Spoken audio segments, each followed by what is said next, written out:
জীবনের সব স্বপ্ন, বেঁচে থাকার প্রবল ইচ্ছে সবকিছুই মুহূর্তে থমকে যায়। একজন মানুষের মৃত্যুর খবরে সমাপ্তি ঘটে জীবনের অধ্যায়। খরুরিয়ার বাসিন্দা মাহিদ সাজাদের জীবনের আলো নিভে যায় একটি অনাকাঙ্ক্ষিত দুর্ঘটনায়। আর মাহিদের এভাবে হারিয়ে যাওয়ায় শোক নেমে আসে কক্সবাজারে।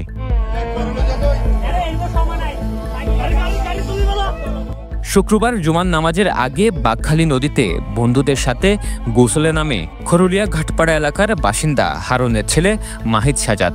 বাড়িতে বিদ্যুৎ না থাকায় পানির সংকটে নদীতে গোসলে যান তিনি। সাঁতার না জানায় গোসলে নামার কিছুক্ষণ পর নিখোঁজ হয় মাহিদ। এলাকাবাসীরা খোঁজাখুঁজির প্রায় 2 ঘন্টা পর মাহিদকে উদ্ধার করে হাসপাতালে নিয়ে গেলে কর্তব্যরত চিকিৎসক মৃত ঘোষণা করেন। সমুদ্রের গর্জনে ভিন্ন স্বাদের সামুদ্রিক খাবারের ভরপুর আয়োজন উপভোগ করতে আজই চলে আসুন প্যাসিফিক বিচ লাউঞ্জ ক্যাফে কক্সবাজারে। মাহিদের এই মৃত্যু কিছুতেই মেনে নিতে পারছেন না তার বন্ধুরা। বন্ধুকে হারিয়ে অঝরে কাঁদছেন তারা। একসাথে কাটানো প্রতি মুহূর্ত যেন স্মৃতি হয়ে চোখে ভাসছে তাদের।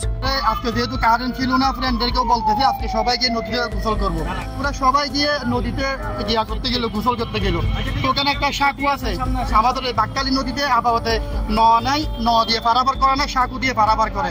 ওরা সাঁকুর উপরে উঠে লাফ দেয়, সাঁকুতে আবার গিয়া করে, মানে এরকম ভাবে খেলতেছে। ও সাঁতার জানতো না, ওর ফ্রেন্ডরা ওকে সাঁতার শিখাচ্ছে। কিছুক্ষণ পরে 10 মিনিট পরে ও নিজে নিজে সাঁতার কাটতেছে, ফ্রেন্ডরা বলতেছে চলে আসো।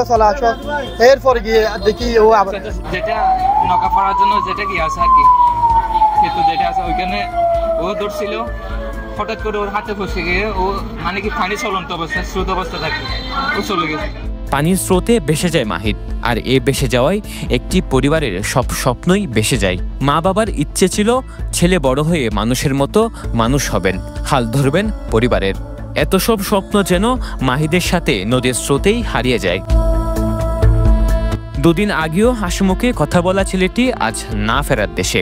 সকলকে কাঁদিয়ে চিরনিদ্রায় শায়িত হবেন মাহিদ। সরওয়ার সাকিব, পেনুয়া নিউজ।